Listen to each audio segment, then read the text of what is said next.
just wanted to show you how to do the slip stitch that's in this shawl pattern. So look at the fabric. We have slip stitches, and in between you can see there are garter ridges. So this is created by, on the front side, we do the knitting and increase, knit across.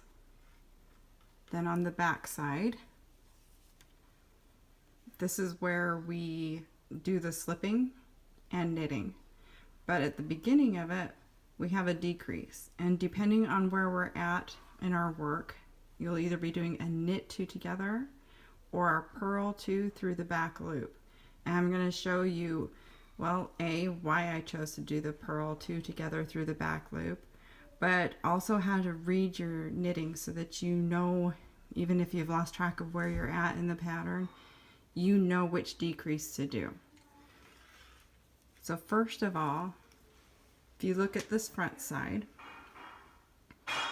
we know this is the stitch that we're going to slip, and then these two are the ones that are going to be involved in the decrease. So what you do is you see this stitch, the furthest away of the decrease, that is actually a knit one or a purl on this side. So that is the telltale sign of how to do it. So being that this is the knit stitch, we know that on the back side, when we're working that row, our decrease is going to be a knit together. All right.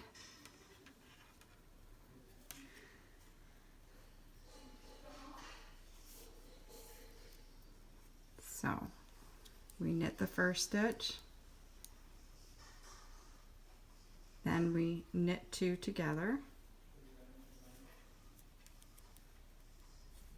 and being that that was a knit stitch, we know that we need to slip with the yarn in front the next stitch, move the yarn back, knit, forward, slip, back, knit.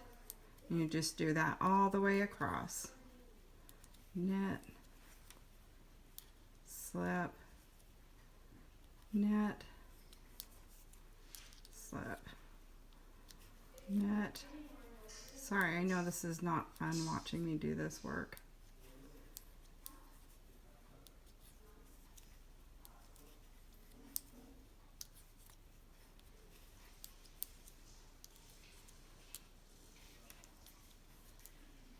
Then we do a yarn over for our next increase and slip that last stitch with the yarn in front.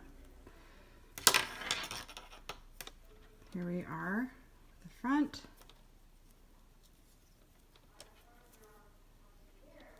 Knit the first stitch, yarn over, knit, and then just knit across. Sorry, it's hard to do this and watch the camera to make sure you're seeing what I'm doing. Knit across. Because we want our decreases to make the fabric on the right side look good. We want it to follow with the pattern of the slips and the knits.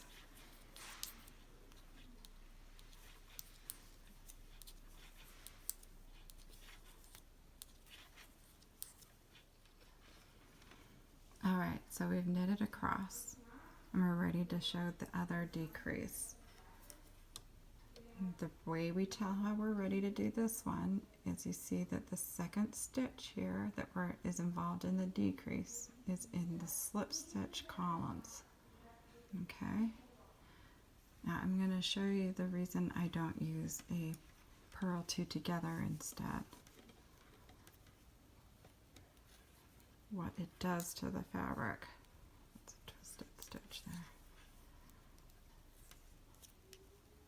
Alright, a purl two together.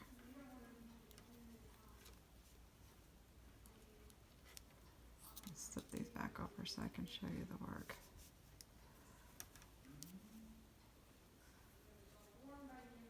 It creates this little bump here. So the slipped column just doesn't look, it doesn't lay right. It doesn't look right. Alright.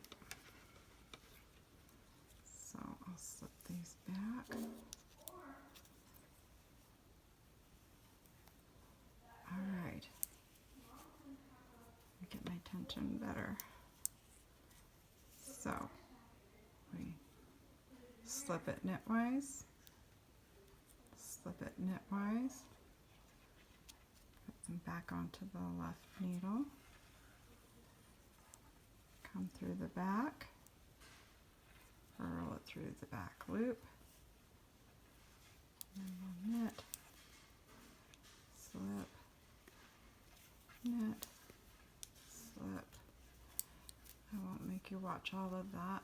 I'll turn this around so you can see what it looks like. There. You see how that lies better? It lays flat. So it still looks like that continuous row of slip stitches. Alright, so that's how I do the slipping on the back side, and that's why I've chosen to do those two different decreases and how to do it. I hope this has helped and that you can enjoy doing the rest of your shawl. Thanks.